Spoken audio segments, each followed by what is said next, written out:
Hi there. Today we'll take a look at the plot of the 2020 drama The Banker, based on true events. 1939. A young African-American man named Bernard Garrett works as a shoe shiner. He specifically chose a spot near a bank so that during his work he could listen to rich white men discussing finances. He writes down everything important in his notebook. Bernard dreams of becoming a banker, even though most paths to wealth are closed to black people. Bernard's father, Brenton, knows his son is very smart, but even he doesn't believe the boy has a real chance. 15 years later, Bernard moves to Los Angeles with his wife Eunice and their son. Here, the situation for black people is not as bad as in Texas.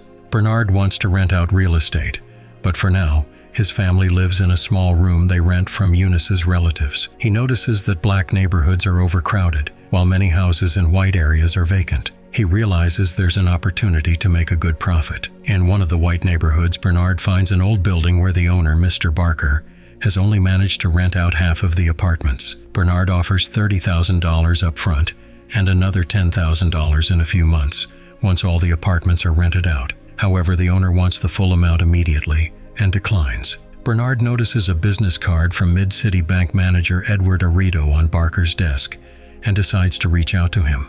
But the secretary refuses to let a black man in, so Bernard is forced to wait outside for hours. When the manager finally exits, Bernard asks for a loan to buy Barker's building. He insists the deal will benefit everyone, but Edward declines without even hearing him out. That evening, Mr. Barker unexpectedly calls Bernard and agrees to co-sign the loan after Edward told him about the persistent client. Barker sees Bernard's determination and believes his business idea could really work. When Mrs. Cooper returns home, she's outraged to find a black man renovating a neighboring apartment.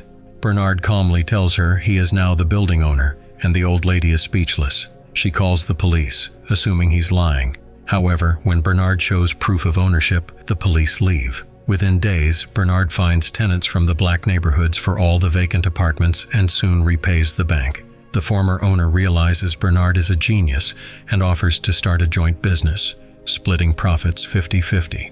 Bernard scouts and evaluates properties, while Barker negotiates deals and signs contracts. In a few years, the two make a fortune, and Bernard buys a luxurious mansion for his family.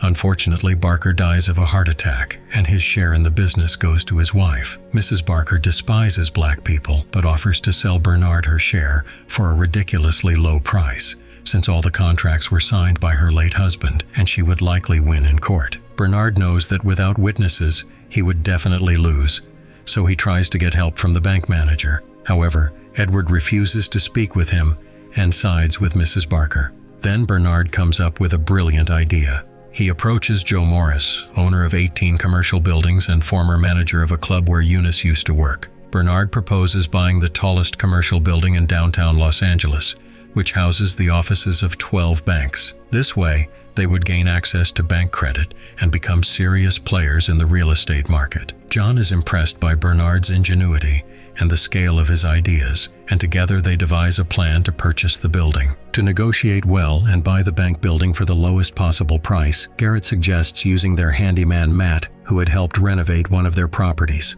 Matt has a lot to learn, so Joe begins teaching him how to play golf, so that wealthy people would see him as one of their own. Bernard teaches him everything he knows about real estate valuation, while Steiner buys him an expensive suit and trains him in good manners and etiquette. A month later, during a golf game at a country club, Matt meets Charles Arena, the owner of the bank building. Soon, they're already negotiating the sale. Bernard prepares Matt for the meeting, fully aware that the owner will try to inflate the price. The goal is to bring the price down as much as possible. Matt has a great memory and studies all the ways to evaluate a building's value based on different parameters. His financial knowledge impresses Charles and his accountant, and they lower the building's price from $2.5 million to $1.5 million.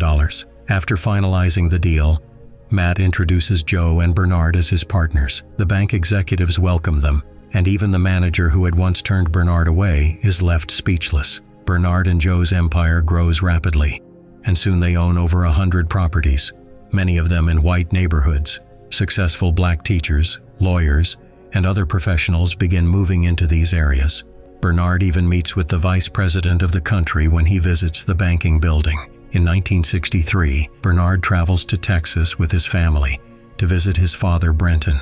His father is deeply proud of his son's accomplishments. The next day, Bernard walks around town with his father and approaches the bank where he used to shine shoes years ago. Bernard asks a young shoe shiner to polish his shoes, but the boy replies that the service is for white people only. Bernard realizes that racism in Texas is still deeply rooted and decides to buy a bank to help disadvantaged black citizens get a chance at success. With difficulty, he convinces Joe to purchase Mainland Bank.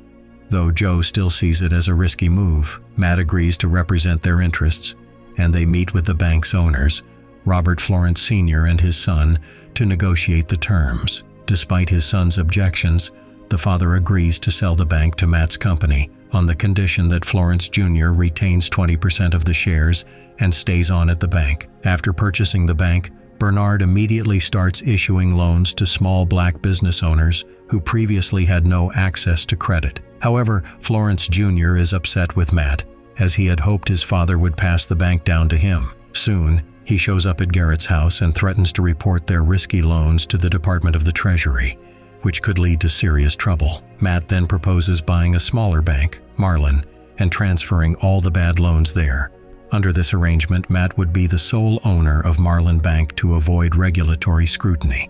Though Bernard and Joe don't fully trust Matt, they agree to the deal and ask Eunice to keep an eye on him by working at the bank as a janitor. Matt finally gains the independence he had long dreamed of. After reviewing the loan documents, he signs off on purchasing nearly $1 million in loans through Marlin Bank. Florence Jr. contacts the Department of the Treasury, and an inspection reveals that $300,000 in problematic loans must be immediately sold off.